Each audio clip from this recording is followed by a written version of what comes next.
مرحبا متابعيني الحلوين، شلونكم؟ شخباركم؟ ان شاء الله كله بخير. اليوم نزلنا وياكم فيديو جديد. اليوم نزلنا فطائر. طبعا مناسبة هاي الفطائر ايام رمضان للسحور، هذه الايام للعشاء، مناسبة للمدارس للجهال. هسه خلينا نشوف اول بداية احنا طريقة العجينة. عندي 4 أكواب من الطحين، انا قستني بهذا الكوب. عادي اذا ما متوفر عندكم اي كوب تقيسين بيه. ضفت كوب من المي، مي دافي، ضفت عليه معلقة واحدة من الخميرة، واحدة من السكر. بدينا نمزج بيهن حتى نذوب الخميرة والسكر، وأضيفن الطحين. هذه الكمية يعني يظلهم حسب العائلة مالتكم، تقدرين يعني تكثرين أكثر. أنا بالكيلوات هذا نص كيلو، وبالقياس 4 أكواب.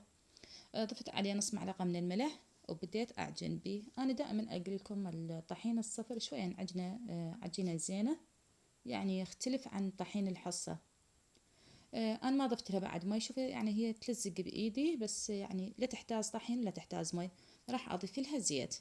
هذه 2 من الزيت. انا دائما الزيت اضيفه يعني اخر شي، حتى اجمع بيه العجينة وما ظل تلزق بايدينا.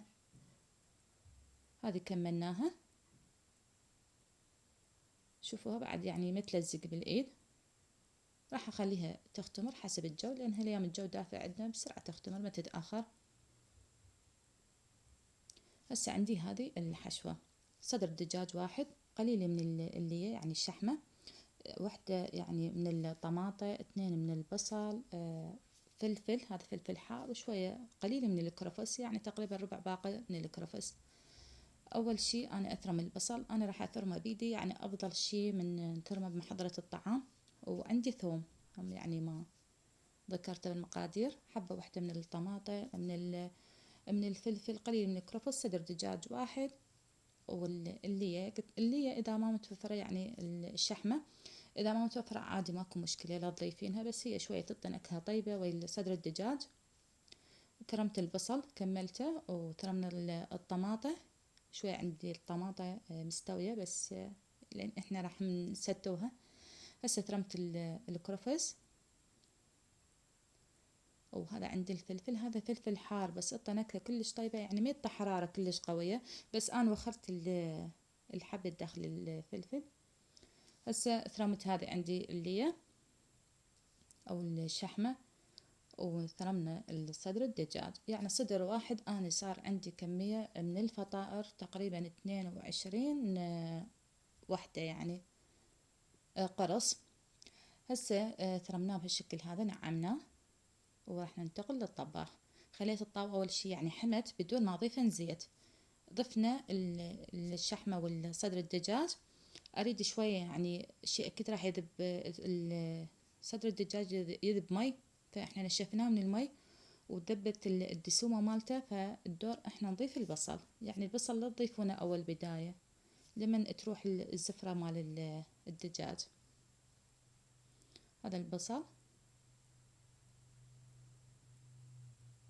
هم نحمسه شوية. وأخلي الثوم، أنا الثوم ما أخليه بالبداية، لأن الثوم إذا خليتيه بالبداية ويحترق يطلع ريحته مو حلوة.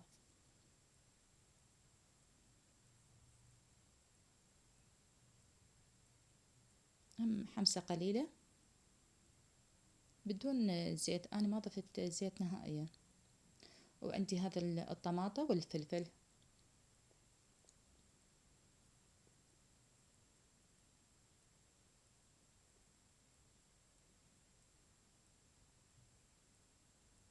وكلش نخلي الطماطة تستوي.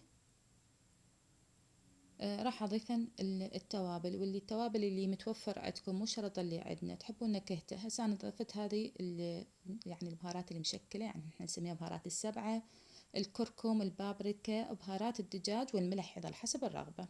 2 من المعجون الطماطة، وبدينا هم نحمس بها يعني تقريبا دقيقة أو دقيقتين. وأضيفن عليه قليل من المي. وضفت هسه الكرفس، وراح أضيفن عليه قليل كلش من المي، حتى أنا حمست المعجون بس شوية تطلع الريحة مالته ويتماسكن عندنا. هاي كلش يعني كمية قليلة، يعني فورة أو فورتين تطفين عنا الطباخ. هسه هذا شوفوا بدأ يفور عندي، يعني من يفور شوية يصير شكلهن أحلى. كملت عندنا هذه الحشوة، فراح نطفي عنها الطباخ.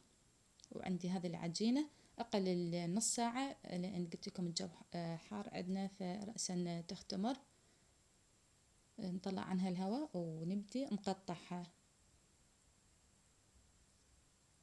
أنا راح أقطعها يعني قطع كلش صغار.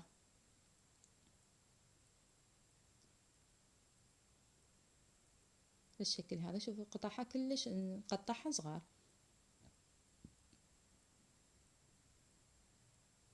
هاي نبدي نكورها او ندعبلها او نشنقها، انتم اللي تسمونه، يعني شلون ما كان سويناها مو الا ترتيب. بس خليت قليل يعني زيت بايدي لان تلتصق عندكم، لازم شوي نخلي زيت، لان انا ما استخدمت الطحين استخدمت الزيت. هاي الكمية صارت عندي وغطيتها بالنايلون. نبدي ناخذ اول وحدة اللي احنا سويناهن شوية ارتاحن، افتحها بهالشكل هذا. عندي هذا الشبك، اذا ما توفر عادي بايديكم تسوونها، انا طبعا اكثر شي كملتهن بايدي. شوفوا خففتها كلش، يعني خففتها، يعني نسويها اقراص صغار. وعندي الصينية الفرن انا مخليه بيها ورق الزبدة ومخليه قليل الزيت، يعني بيها لازم تخلون زيت حتى ما تلتصق عندكم. اذا ما متوفر الورق الزبدة هم تخلين زيت بالصينية. هسه هاي الحشوة عندنا بردت ونوزعها بهالشكل هذا.